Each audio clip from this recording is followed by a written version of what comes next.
Are you ready to brawl?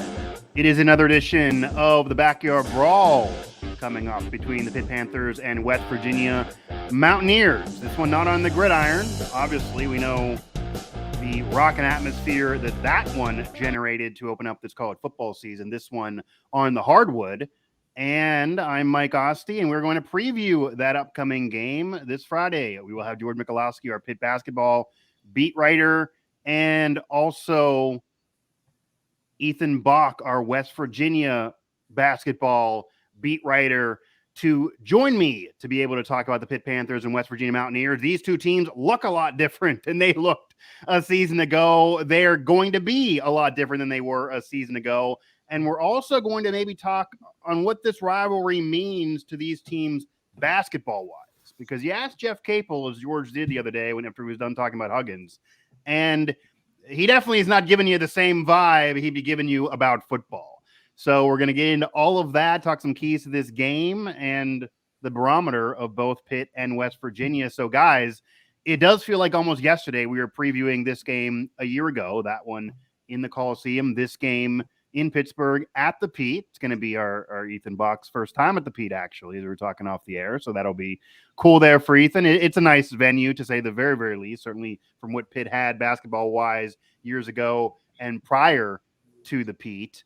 But give me your barometer, your excitement for this game and kind of the vibe that you guys are feeling around these two teams headed into this game, because it is a rivalry. This game is close geographically. Obviously, I think here at Sports Now, we provide the best coverage because we got the combo force of Pittsburgh Sports Now and WV Sports Now. We're close geographically, but it's not the same as the football rivalry for sure. That's a national rivalry. That's an historic, century-old national rivalry with legends that have played in it, and that's why it was a national telecast to open up a season overall in college football.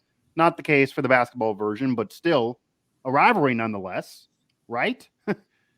Yeah, I think it's still a rivalry. I mean, the fan bases are 100% bought in. It's going to be an intense game. We saw even last year, the Pitt team that was kind of compiled with a bunch of transfers, a couple of young guys went into Morgantown, and it was intense. The atmosphere was about as intense, as packed as Pitt saw it the entire year. So the players that were there remember that. But like you said, Jeff Capel didn't seem like he was, too interested in talking about the rivalry aspect of the game on Friday. Blake Hinson, Pitt's leading scorer, when asked about the West Virginia rivalry, if he knows anything about it, really, he said, "Oh, hey, look, I'm going to start to study up on that tomorrow." So he really didn't know much about it. But I do think, it's going to be a rivalry again. It's going to be an intense game. It's going to be a great atmosphere. I'm excited to cover the game. I think it's going to be a blast to watch, especially, with all these new players on both teams. They're both really, really fun teams to look at in the beginning of a season. Both of them starting off 1-0. It's going to be a fun one to watch. Yeah, and having it to open up a season, they have a game under their belt, but really to open up a season, this will be the toughest opponent, obviously, either has faced to open up a year here, a game or so in. And to have it be a rivalry, to have it's not a conference game, but have it be a game that you can point to if you do win as being meaningful for you, even though obviously a lot of these newer players, maybe on both teams, are not familiar with this rivalry, not familiar with the history of the rivalry.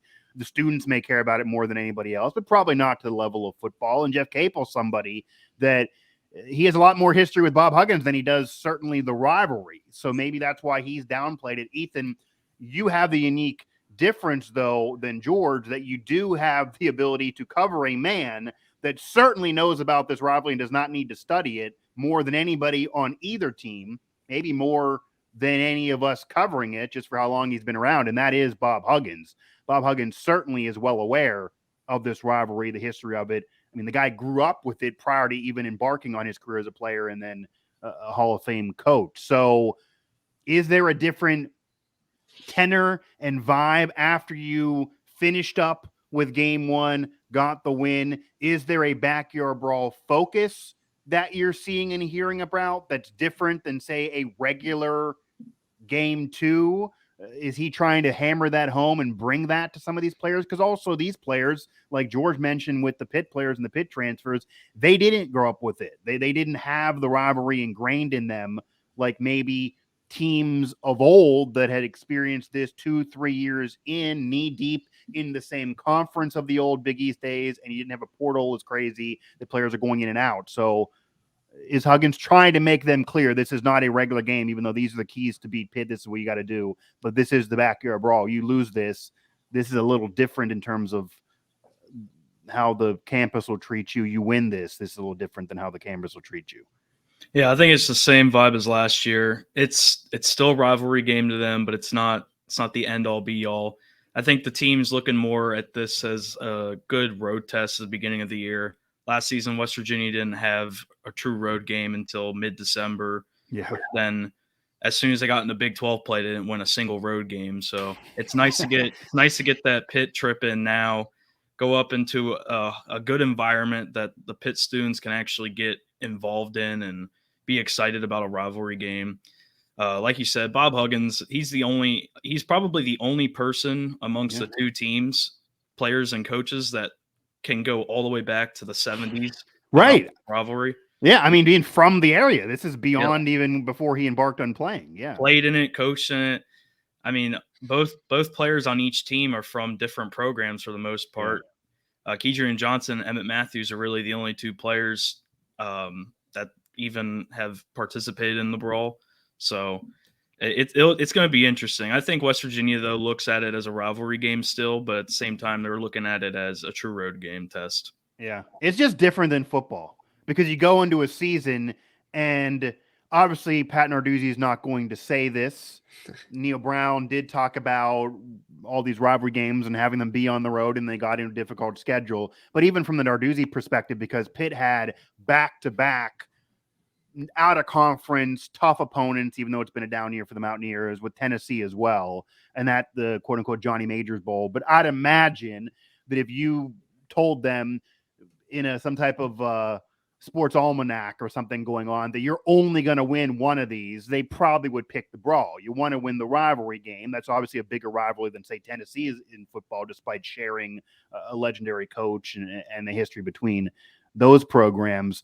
But on the basketball court, it doesn't feel necessarily the same way. As George touched on, I bet West Virginia would rather beat Kansas, would rather win some conference games, would rather do really well in the gauntlet that they get every year that Huggins always talks about, where you get Baylor, Kansas, Texas Tech, those games in a row, and that string is going to occur this year for West Virginia. George, do you think it's kind of the same thing for Jeff Capel? Obviously, there's pressure. They want to win every game they can. They got to win a lot more games than they've been the last few years, especially when you bring the Orr Johnson, Ellie Cummings, these players in, regardless of what happens with Ugly. And that is uncertainty that we'll get into in a moment for this team this year. But Duke, North Carolina, those conference games, Pitt's had a rough go in the ACC in recent years as well. A lot of fans are putting out that we got to win this many conference games for me to be satisfied on this year and kind of a climb for the Pitt basketball program. Is it a similar vibe that he's downplaying the rivalry, but it does exist? The fans are caring about it. You're saying there's still a temperature about the rivalry amongst the fans and players, even if they don't know about it. But is there still maybe an emphasis that, yeah, this is a game you want to win. You want to win them all. This is a rivalry game, but this isn't the backyard brawl in football. That if we got to pick one, we'd rather beat Duke. I mean, I would say that I think the ACC games are going to mean more to this. Yeah, and team. they do literally. Right. They literally do. But I don't know. I actually think that because it's so early in the season and because they won't have Hughley at 100%, that this could be a really, really meaningful game, for the Panthers. Like, as soon as they step in that gym and see the fans packing the Pete in yellow and blue, Mountaineer fans everywhere, the Oakland Zoo pack, I think they'll really kick in. And no matter if they know the history of the rivalry or not, I think it's still going to be really important. And if they do get this win over West Virginia, that gives them some momentum going into Brooklyn, where they're going to play Michigan and then either Arizona State or VCU, which are all tough opponents. So I think there's a chance here for Pitt to gain a lot of momentum with a win. I think it'd be a massive, win for Jeff Capel to start out year 5.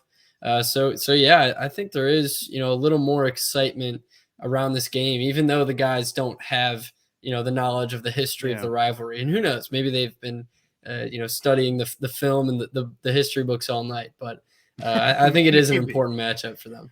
Maybe, yeah. It appeared that Jeff Capel was studying up the history of Bob Huggins, so maybe they're going to study the history of the Backyard Brawl as well, and also maybe, as you're kind of alluding to, and we know throughout the history of the Backyard Brawl that sometimes the players learn about the rivalry of the Backyard Brawl and get into it because of something that happens in the midst of their first experience. Right. It's just going to be different than Tennessee Martin. It's just going to be different in terms of the vibe. The fans will care more than a game they figured they got to win. And I know Pitt had that game against the Citadel last year, so nothing's assured, but it's a little different atmosphere. You may have somebody of note between these rivals, because as we talk about, and we cover both of them and have our geographic connection here throughout PSN and WVSN with Sports Now, that you could easily have a football player, a celebrity that's a fan of these teams, other people that are of note that are no longer with these programs go to the game and be there. And that would likely not have happened at another maybe out of conference game. A lot of West Virginia alums do live in the Pittsburgh area. So, and I mean, notable ones, maybe they would go. So that's a difference that I think certainly exists. And maybe it'll get a little rougher. Maybe Huggins will try to bring some fire into this. They'll see Huggins get so mad early in a game and it'll bring some in. But I do think, yeah, you both have touched on this, and it's true that having this game beginning of a year, that it can be a big deal and it can really propel either program. And, before we get into the keys for both these two teams and how this matchup's going to look and maybe how different these two teams are this year, because again, they are really, really different. Ethan, would you say it's fair to classify as there being more pressure on West Virginia? And I ask that because I think it's pretty also fair to say there's more pressure on Jeff Capel than there is Bob Huggins. Bob Huggins wants to turn it around. We do hear every now and then from really trolls on Twitter bringing up, well, if there's pressure on Neil Brown, why not on Huggins? Well, guys, because one's in the Basketball Hall of Fame and had a Final Four and has a track record, and maybe the other's been there for 4 years. Huggins has that track record in front of him and behind him and all around him. So he's not going to get fired, even though last year was certainly a season that nobody wants to accept happening again. Whereas Jeff Capel needs to turn it around. He's new. He's not a Pitt lifer. I think some fans would certainly be really, really frustrated if they're not even sniffing, even competing in some of these games, certainly in conference again. So there's that pressure, and he has fixed things there. But team-wise, would you say, Ethan, that it's fair that there's more pressure in West Virginia just for the fact that Huggins is so excited? I think people think WVU is going to be a better team than Pitt this year, even if maybe not as good as maybe you'd want out of the program normally. There are some that think a tournament run could happen. Obviously, the Big 12 is brutal, but if you lose an out-of-conference game to Pitt and then you get into a brutal Big 12 schedule that you're pretty much assured to lose a few games probably, that puts you further down behind the 8 ball than a Pitt team that probably at best is still looking at, middle or upper tier of the conference if they really turn it on. Yeah, there's a lot of pressure on Jeff Capel, obviously, in year 5, Right. but nobody's really thinking about the pressure on West Virginia. They're on a 10-game road losing streak. This is one of their 2 premier non-conference road games. This and Xavier in December. They have to win this game, because if they don't, it's not going to look good on their resume. This, regardless of it being a road game, it will probably be a quad 3 road game loss, depending on how Pitt does the rest of the season. Just resume building wise, it wouldn't be a good loss, especially after the entire offseason of them bringing in 10 new players, all who are expected to have immediate impact. Just meshing them all together, and just the hype behind this team of West Virginia basketball coming back and retooling a team through the transfer portal. This is a big game for them. Obviously, if they lose, they have other opportunities to rebound. They have the Portland tournament, Phil Knight Invitational, Thanksgiving weekend. Right. Like I said, at Xavier, the whole Big 12, Auburn, UAB. Yeah, they play Auburn even though it's at home. Yeah. They have so many other opportunities to win and kind of neutralize the game if they did happen to lose and happen to be a bad loss. But there is definitely pressure on West Virginia this game that nobody's talking about.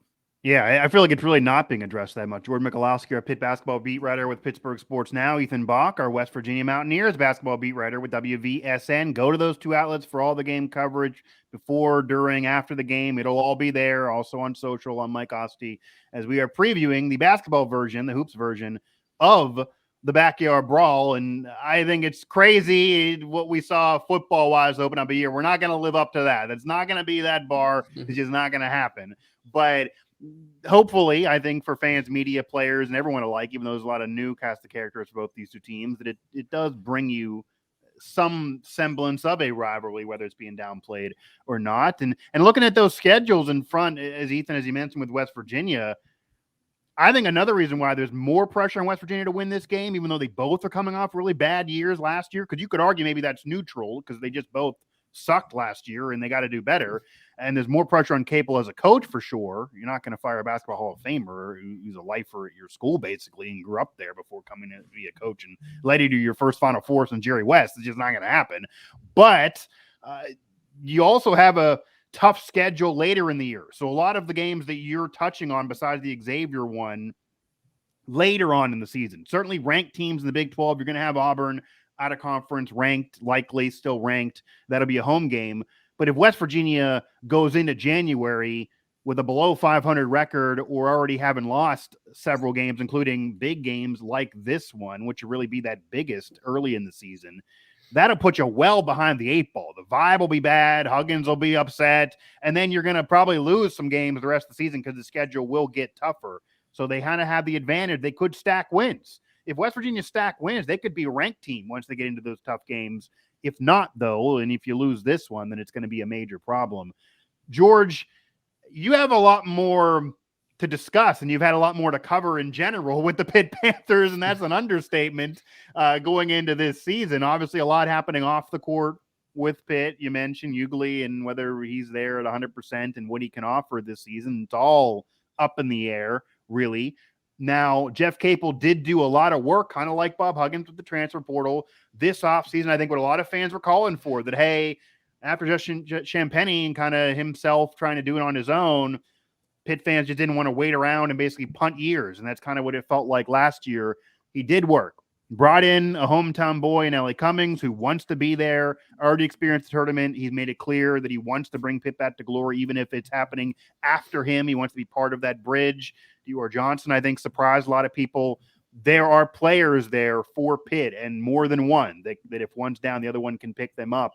How does this Pitt team shake out to you so far from what you've seen? How do you think the lineup's going to look? How should it look? How it's going to kind of morph throughout the season, or could morph throughout the season, mostly off the questions uncertainty around Ugly. And for a Pitt fan that maybe hasn't been paying attention during all the work you've been putting forth this offseason, what's going to be different in comparison to last year? Because it's totally a 180 flip. Yeah, so Pitt's got a lot more depth this season. They've got a lot more veteran experience. They've got a lot more shooting talent. Those were kind of the three things that Pitt wanted to address in the transfer portal this offseason. They did get Dior Johnson, 4 or 5-star recruit, but he is suspended indefinitely right now after being arrested. He's going through, court case right now. So they won't have him against West Virginia. The next update we'll have on Dior is probably in December. So the guys they did bring in, you said Nelly Cummings, Pittsburgh kid, point guard who played at Colgate, took him to the NCAA tournament, posted 20 points, in a tournament game against Wisconsin. He's been to the highest level that Pitt wants to get at. He's been to the NCAA tournament. He's won a conference. So Nelly Cummings was a massive addition. He struggled shooting the ball on Monday night at UT Martin, but he scored 8 points, dished out 7 assists. There's nobody that Pitt's had in the past few years that's been able to set his teammates up like Cummings is. And when he gets hot, he can be one of the best 3-point shooters in the country. He came to Pitt last season with Colgate, and they played at the Peterson Event Center. And at the time, Nelly was literally the number one 3-point shooter in the country. That was during the non-conference schedule, but he's got the chance to be a really potent shooter for Pitt. In addition to Cummings, they brought in Greg Elliott, another shooter from the wing. He played a couple years at Marquette. Another veteran guy who's going to camp out on the wing, and he's going to shoot threes. That's what Greg Elliott's going to do. He's going to be another solid piece. I think he hit 3 against UT Martin, but all these guys haven't been shooting as well as Pitt said they had in practice. as well as they had in previous years with different teams. So I think Pitt's really gotten much stronger from outside the arc. Obviously, John Hughley, when he's at 100%, is going to be a force in the paint, all ACC caliber player. Who knows how much he'll play against West Virginia? We really won't know until game time, I believe, with that. But he was cleared to start practicing again a few days ago. So who knows? There's a chance at Hughley coming in. The two new guards that came in are solid. Then you have Jamarius Burton, who's also a co-host of the Just Buckets podcast on PSN. There you go. There you go. You can certainly plug that. That's been a fantastic listen to this point. Oh, thank you. Yeah, of course. So Jamarius Burton, in all seriousness, no, he's a tough guard. He's an attacker. He didn't play against West Virginia last season due to a lower leg injury. So he came back shortly after that last season. So West Virginia fans didn't get a look at him as much as Pitt fans did throughout the year, obviously. Burton's a tough guard. He's going to come in. He's going to try to, get in the paint, set up his teammates. He also had 7 assists in the win over UT Martin. So Burton combined with Cummings and Elliott, the shooters, Burton's not going to really kill you from outside, but combined with those other shooters, it gives this offense a real versatile look. And then obviously Blake Hinson's the guy that, I mentioned a bit, but he's been the star so far, 27 points, 9 of 18 from the field, 13 rebounds, 4 or 5 threes, in that game against UT Martin. No one really saw this coming except probably Blake himself. He's a confident kid. But overall, this Pitt team is, a lot more fun to watch this season. They've got a lot of new pieces, and they shoot a lot of threes. They shot 41 threes against UT Martin. If more than 11 cash in, they can really get hot. And the thing, I looked at the box score of the first West Virginia game against Bowling Green. They gave up a lot of 3-point attempts to Bowling Green. Bowling Green, obviously, I think only made 6 of 25. And also turned the ball over a bunch. So if Pitt's veterans can play to their strengths, hit 3-pointers, take care of the ball, I think that gives Pitt, could give Pitt a slight advantage here. West Virginia also turned the ball over, 19 times against Bowling Green? So who knows? I don't know how much pressure Pitt's going to put on West Virginia, press Virginia. I don't think they can replicate what, Huggins squads do, but I think it's going to be an intense game. It's going to be fun to watch. And the personnel on Pitt's side, if they play to their strengths, they really have a chance, even if they don't have Hughley inside, although that'll be another challenge in itself. Yeah, and I think Ethan was shaking his head there. I think you kind of laid out the blueprint that if somebody would tell you Pitt's going to win this game, it probably is they get hot from 3. West Virginia allows too many open shots. Maybe you get careless with the basketball. West Virginia got a win, but as Ethan can tell you, I don't think Huggins was thrilled with the victory or kind of how that went down or the level of play. You mentioned the turnovers there. So he's never satisfied. He doesn't really have a happy face, but that wasn't exactly the best of West Virginia you would figure this year. And Ethan, before I get back to you, George, you mentioned Dior Johnson and the uncertainty there and not being available for a while, Hughley and the cloud there. And Pitt fans may say, well, yeah, Jeff Capel did bring in these players, and Hughley obviously had been there, but Dior talked about maybe coming because of Hughley and players wanting to play with him. So that's what you have to do to kind of fix this team, and Hughley staying, that was big and allowed this team to kind of bridge to have a successful year and Capel maybe to stabilize himself on whatever the future will be for the program. But as you touched on, would you also say that unlike in past years, where if your 1 and your 2 best players have clouds over them and are missing games, your team's done. But there's enough depth for this Pitt team that they actually could, say, win this game, could win other games, could be quality before we get those answers because we don't know when we're going to get those answers. And this ship is not totally sunk because your 1 and 2 are dealing with uncertainty. Yeah, I mean, I don't think that the Dior Johnson situation is really going to affect Pitt all that much, on the court. I think he's obviously a tremendous talent. I think from what we saw in high school from him, highlights, I didn't scout him in person. Yeah. But obviously we didn't see anything of him in a Pitt uniform. He wasn't playing in those exhibition games, not the first game against UT Martin. So we didn't see enough from his side for at least me to believe that he would have made a massive difference to this Pitt team. That's fair, maybe. Yeah, I think these veteran guards, work well together. We saw the other day, Nelly Cummings and Greg Elliott were both chucking up threes. It wasn't a problem of who had the ball in their hand. It wasn't a problem of one guy shooting all the time. They all got their chance to shine. They all got their chance to score. And then as Cummings and Burton kind of started to struggle a bit, shooting the ball, they started setting up Elliott. They started setting up Hinson. They fed Hinson the ball when he got hot. So he even chucked up 12 threes in that first game. So they've got, enough guys with talent, with experience, and with shooting and scoring ability that I really don't see a huge drop off at all from this team. After a guy like that, a 4 or 5 star talent, gets suspended. And in past years, you couldn't say that. They didn't have any shooters last year. They had freshman Nate Santos starting games last season because they didn't have any other guards. Yeah, they would have needed him. If they got a 4 or 5 star, he would have been relied on a lot more early on, whether that's good or bad for the team. And that actually might have been bad for his development. Oh my gosh. Yeah. If they had a 4 or 5 star come in last year, ready to play, ready to contribute, he would have had a massive role. They just didn't really have anyone else that could score the ball very well. Right. A lot of pressure was on Burton. A lot of pressure was on Femi Odukali, now at Seton Hall. And then John Hughley, of course, was double teamed legitimately every game down the stretch. So there's a lot of different pieces on this new roster. And I think Capel's got to be, ecstatic with what he has, even though he doesn't have Johnson right now.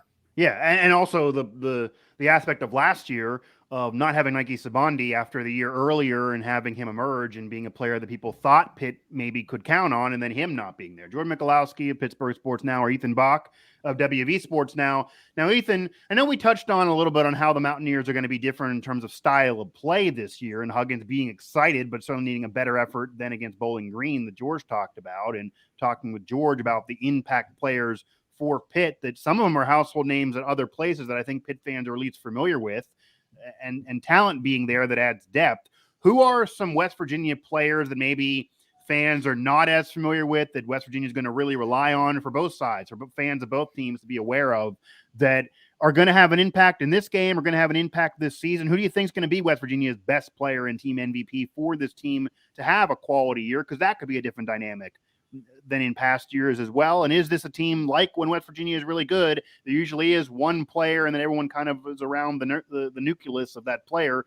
Is that going to be this way this year, or are they going to rely on more of a depth and kind of an overall unit? That might be why kind of Huggins is excited, because this might be one of those coach them up, get the most out of my guys, have talent there. I'm upsetting the apple cart from a year ago because that wasn't good enough, and let's go. Yeah, I think West Virginia is definitely going to rely on depth this year. You have go-to guys. It seems like that are going to step up, like Eric Stevenson, Emmett Matthews, Trey Mitchell.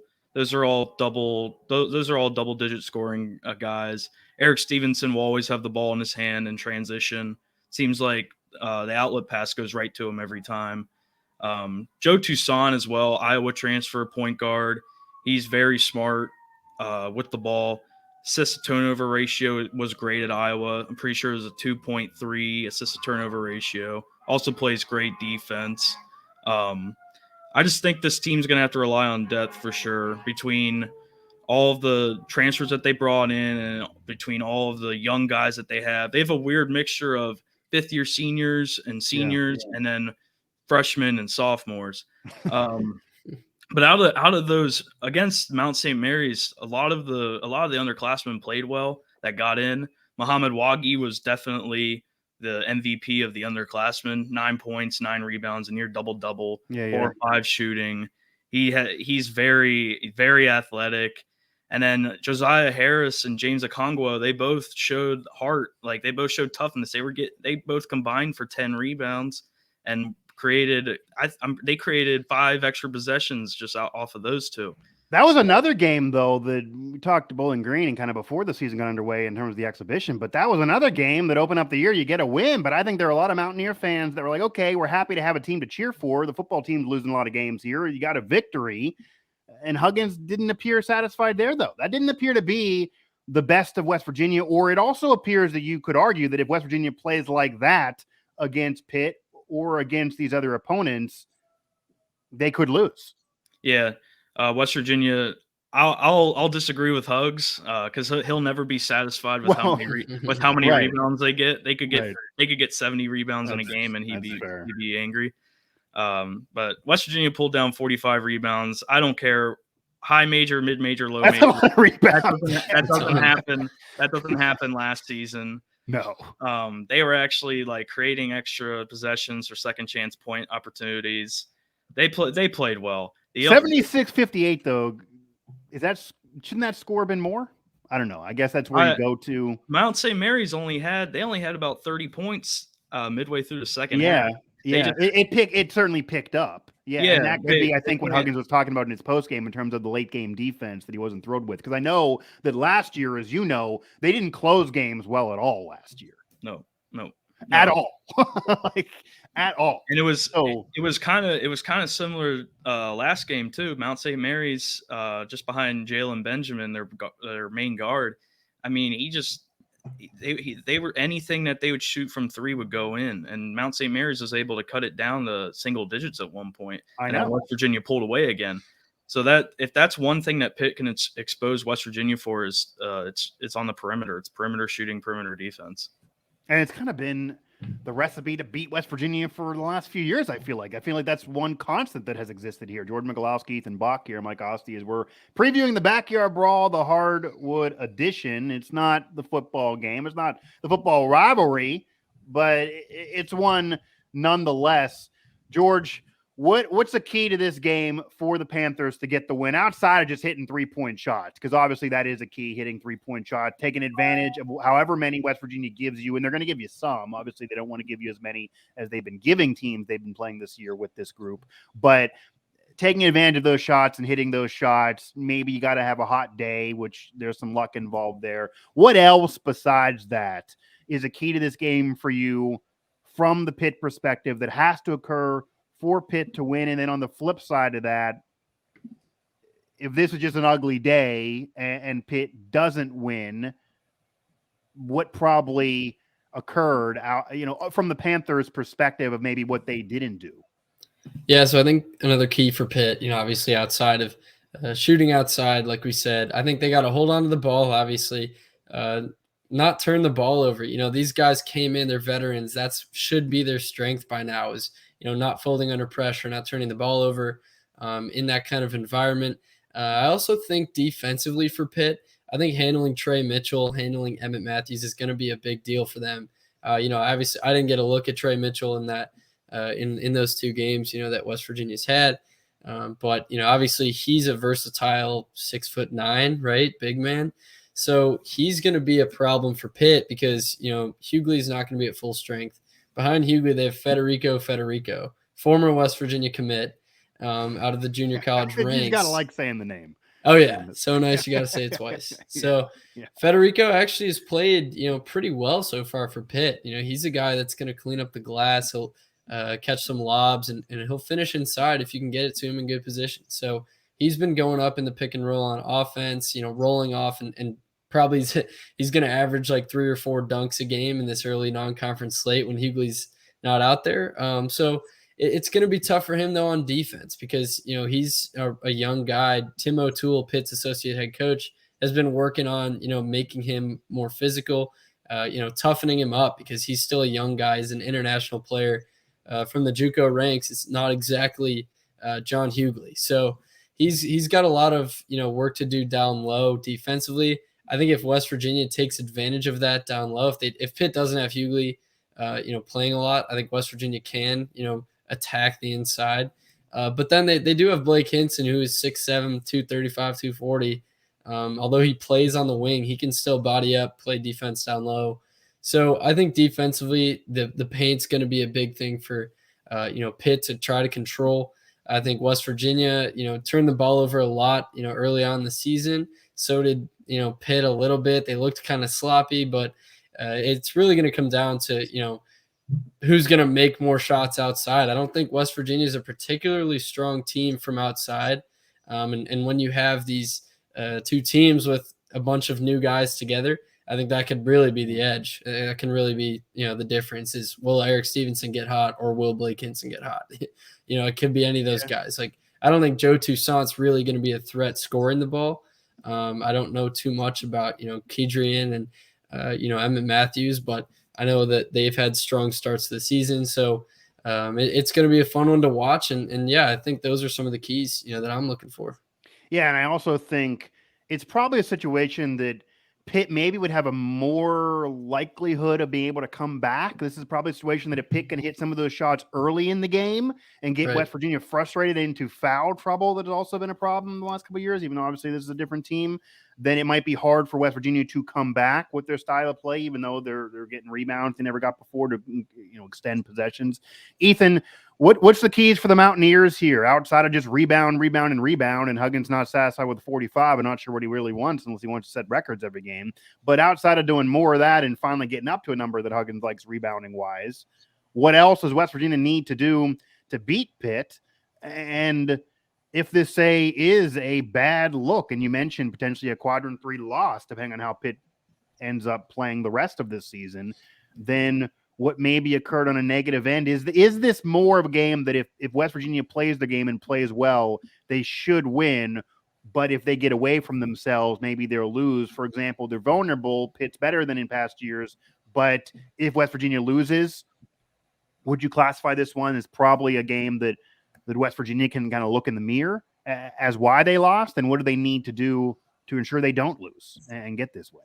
Yeah, I agree with George. West Virginia has to make threes this game. They don't have to keep up with Pitt because Pitt's a much better perimeter shooting team. But at least if you can't hit threes, go inside and get a layup. They shot 12 of 17 on layups in the season opener. Another thing that wouldn't happen last year. They would miss every layup last year.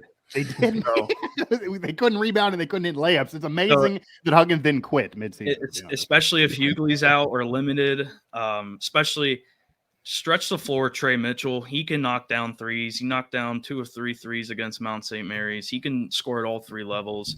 Get Trey Mitchell the ball. They need to identify a go-to guy, whether that's Trey Mitchell, Emmett Matthews, Eric Stevenson. They need to identify a go-to guy because they don't have that identity right now. Who should that guy be? Because I know you were very vocal on who you wanted it to be last year, and it didn't go in that direction, and the team didn't win. So maybe Ethan Bock could say, "Hey, listen to me. Who's your prediction that who does it need to be this year, and who do you think it's going to be?" I think it should be Trey Mitchell. But what I think it will be a collective effort between Stevenson, Matthews, and Mitchell. Okay. You learned your lesson from last year? Yeah. Maybe it's reverse psychology. Trey Mitchell, like I said, Trey Mitchell will score all three levels on the floor. He can score inside mid-range 3-point, stretch the floor. He can body somebody inside. He averaged 17 and a half at UMass his freshman year. He can do it. He's able to lead an offense. He scored 13 points off 14 limited minutes, and that's with him saying, "Yeah, I haven't practiced with the team until yesterday," which was Sunday. So just limited minutes, he scored 13 points and was able to honestly do it relatively easy. So even if Pitt does have Hughley, and then if Trey Mitchell can stretch the floor with Hughley or Federico guarding him, they'll be, if they can hit threes, they have a chance to win. They just also have to limit turnovers. It's another issue that they've had. That's an issue that they've had during practice. Huggins said that during practices will be high 20s, maybe even 30 turnovers of practice. So just throwing it out of bounds or missing a teammate.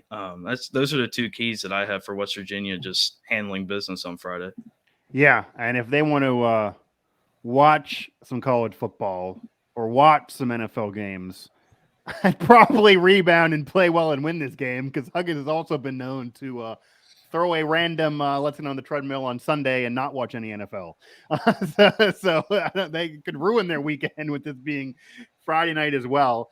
Guys, I guess any final thoughts here about the Backyard Brawl that's about to come our way? It's not the football game. I mean, that was a Pittsburgh sports record. I was there covering it on the football side. That was maybe the most rocking atmosphere I've experienced on either side in a while, and certainly Pitt fans in a game at Pittsburgh and the celebrities and everyone that was there. I don't know if that's going to be duplicated again. I mean, Morgantown's a college town, Pittsburgh's a pro town. I'm not sure that can be duplicated next year in Morgantown. That was just so crazy. And the hunger that hadn't been there for a decade of not having that game through generations of fans and players and all of that.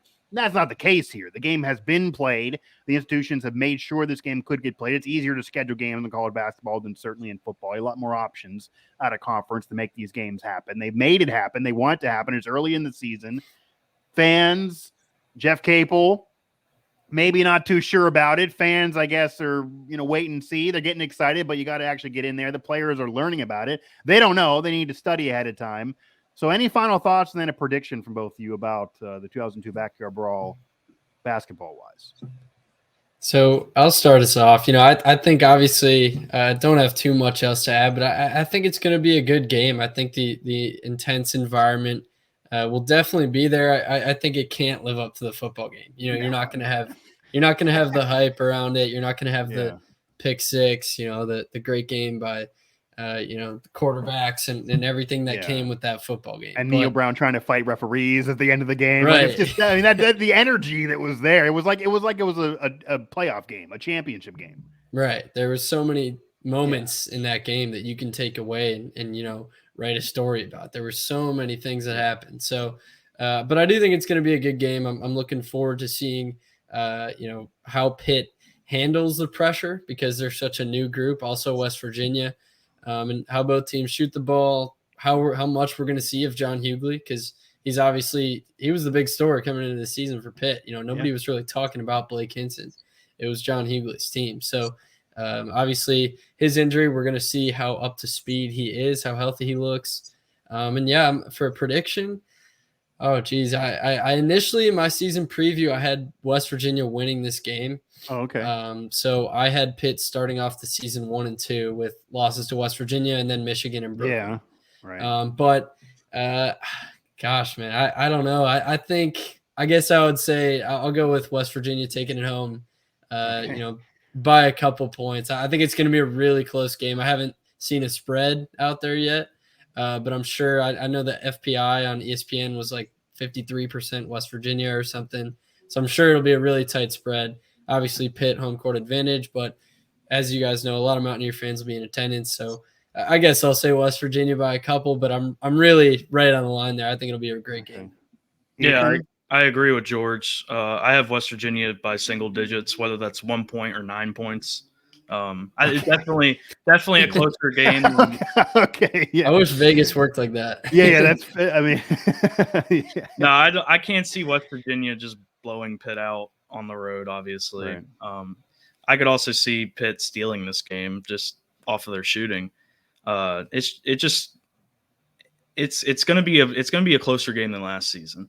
I like Capel's roster way more than I have the last few years. Pitt actually looks like a team for once in a while. 100%. Yeah. It will be. It's just, especially with both teams bringing in 9, 10 new players. Like anything can happen.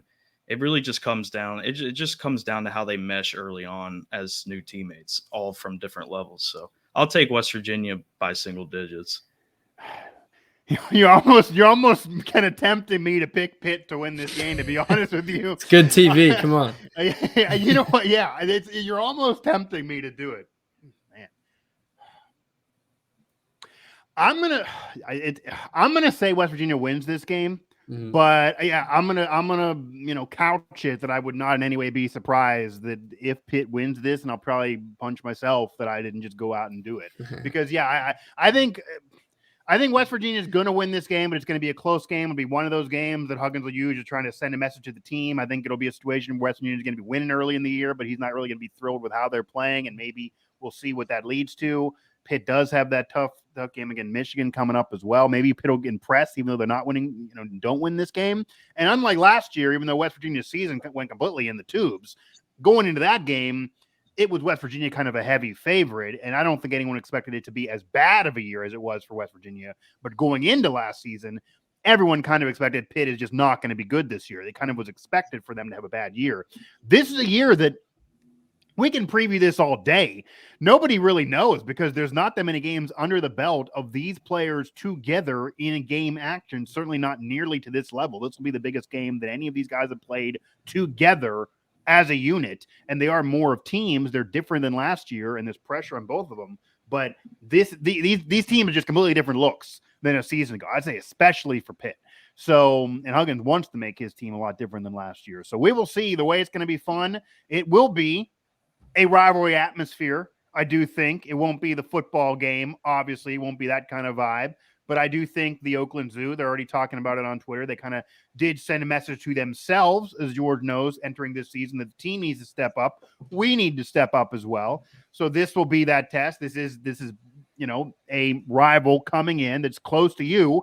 And if the Oakland Zoo does not bring it and step up, there will be West Virginia fans that will embarrass them. So I think there's pressure there that it'll make it cool amongst the fans. And as you're going to have a close geographic game, you're going to have more media coverage than you probably would have for Tennessee Martin. So in terms of a packed press box. So we're all going to be there. Not everyone was going to be there for those other games. So that'll add something to this as well. Jordan Michalowski of Pittsburgh Sports Now. He is our Pitt basketball beat writer. Ethan Bock of West Virginia Sports Now. I'm Mike Asti. Again, head over to PSN, head over to WVSN. All of our game coverage, post-game coverage, and then how that trickles on after the game and leads these two teams on whatever paths they may embark on the rest of the season. But having this early in a year is cool. And I do this every time the Backyard Brawl is played, but you got to really hand it to them basketball-wise as kind of this season kicks off and as this kind of leads into the rest of the year for both of these two teams.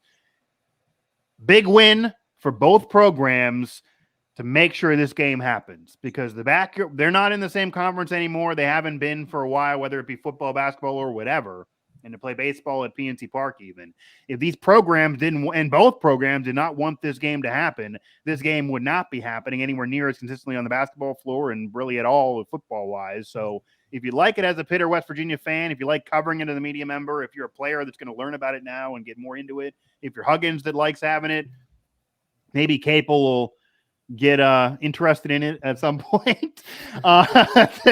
It's the thanks of both of these programs working together. Shane Lyons and Heather Like. So say what you want about them outside of this, but if it wasn't for them, we wouldn't be having this, and that's an important thing. I think it is a positive for sure. So for George, for Ethan, I'm Mike Asti, and that'll do it as we previewed the upcoming Backyard Brawl. Can't reach what the football game put forth, but I think it's going to be a good one nonetheless, and a lot of intrigue heading into a rivalry game.